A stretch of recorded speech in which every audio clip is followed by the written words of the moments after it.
जय श्री राम। आज की इस वीडियो में हम आपको बताएंगे कि साल 2025 में कब है विजयदशमी यानी दशहरा।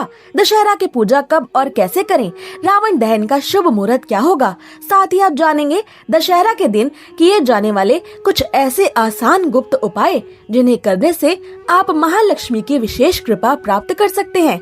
ये सब जानना चाहते हैं तो वीडियो अंत तक जरूर देखें। हर साल आश्विन मास के शुक्ल पक्ष की दशमी तिथि को दशहरा, विजयदशमी या दुर्गा पूजा का पर्व मनाया जाता है, क्योंकि आश्विन माह की दशमी तिथि पर ही भगवान श्री राम ने रावण का वध करके युद्ध में विजय प्राप्त की थी, माता सीता को मुक्त करवाया था। इसलिए इस दिन रावण दहन करने की परंपरा है। इसके अलावा इसी तिथि पर माँ दुर्गा ने राक्षस महिषासुर का भी वध किया था। ये संपूर्ण दिन बुराई पर अच्छाई के विजय का प्रतीक है, इसलिए इसे विजयादशमी कहते हैं। दशहरा का ये दिन मुख्य रूप से भगवान श्री राम और माता दुर्गा की पूजा को समर्पित है। इस बार आश्विन माह के शुक्ल पक्ष की दशमी तिथि 1 अक्टूबर 2025 बुधवार को शाम 7:01 पर शुरू होगी।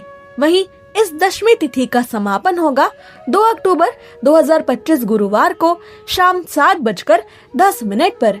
ऐसे में दशहरा का पर्व इस बार 2 अक्टूबर 2025 गुरुवार को ही मनाया जाएगा।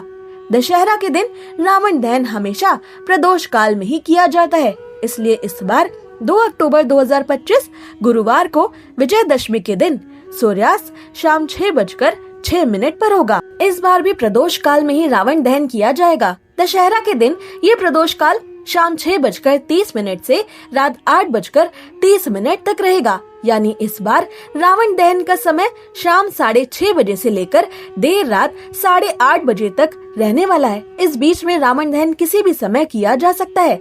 यही दशहरा पर रावण दहन करने का शुभ प्रदोष काल रहेगा और इसी समय के बीच आयुध या अस्त्र शस्त्रों का पूजन भी किया जाएगा।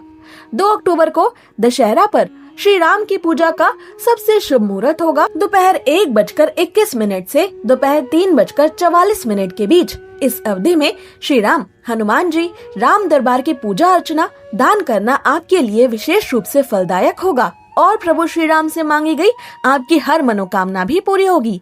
इस साल दशहरा 2025 को बेहद शुभ माना जा रहा है, क्योंकि 2 अक्टूबर को पूरे दिन रवि योग रहेगा। इस योग में सूर्य देव की सकारात्मक ऊर्जा से जीवन के कष्ट और दोष दूर होते हैं और सफलता के रास्ते खुलते हैं।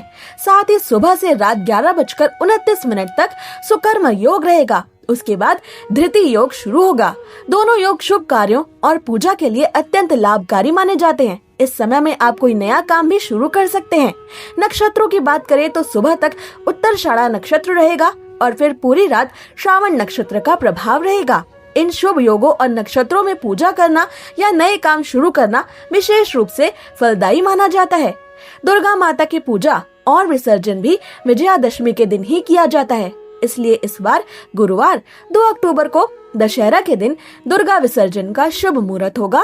प्रातः काल 6:32 से लेकर सुबह 8:54 के बीच। इसी लगभग 2 घंटे के शुभ मुहूर्त में माँ दुर्गा की प्रतिमा या कलश का विसर्जन करने से आपको माता रानी की विशेष कृपा प्राप्त होगी। आपके नवरात्रि व्रत सफल होंगे। ध्यान रखें कि दुर्गा विसर्जन करने से पहले माँ दुर्गा को अपने घर में आने के लिए धन्यवाद अवश्य कहें। माता रानी को रोली, अक्षत, फूल, फल, मिठाई और लाल वस्त्र अर्पित करें। देसी घी का एक दीपक जलाएं। दुर्गा चालीसा का पाठ और आरती करें। माता रानी को सिंदूर अर्पित करें। साथ ही परिवार के सदस्यों को भी सिंदूर लगाएं। ढोल नगाड़ों और माता रानी के जयकारों के साथ मूर्ति को अपनी जगह से उठाएं और किसी पवित्र नदी या तालाब में प्रवाहित कर दें। मूर्ति प्रवाहित करने से पहले मंडप में स्थापित कलश पर रखी चुनरी और नारियल को घर की किसी विवाहित महिला को प्रदान कर दें। कलश में मौजूद पूजा की सामग्री घर में छिड़क दें और कलश के भीतर रखे सिक्कों को अपने घर की तिजोरी में माता रानी के आशीर्वाद के तौर पर रख लें। ऐसी और जरूरी जानकारियों और व्रत कथाओं के लिए हमारे चैनल को सब्सक्राइब करें।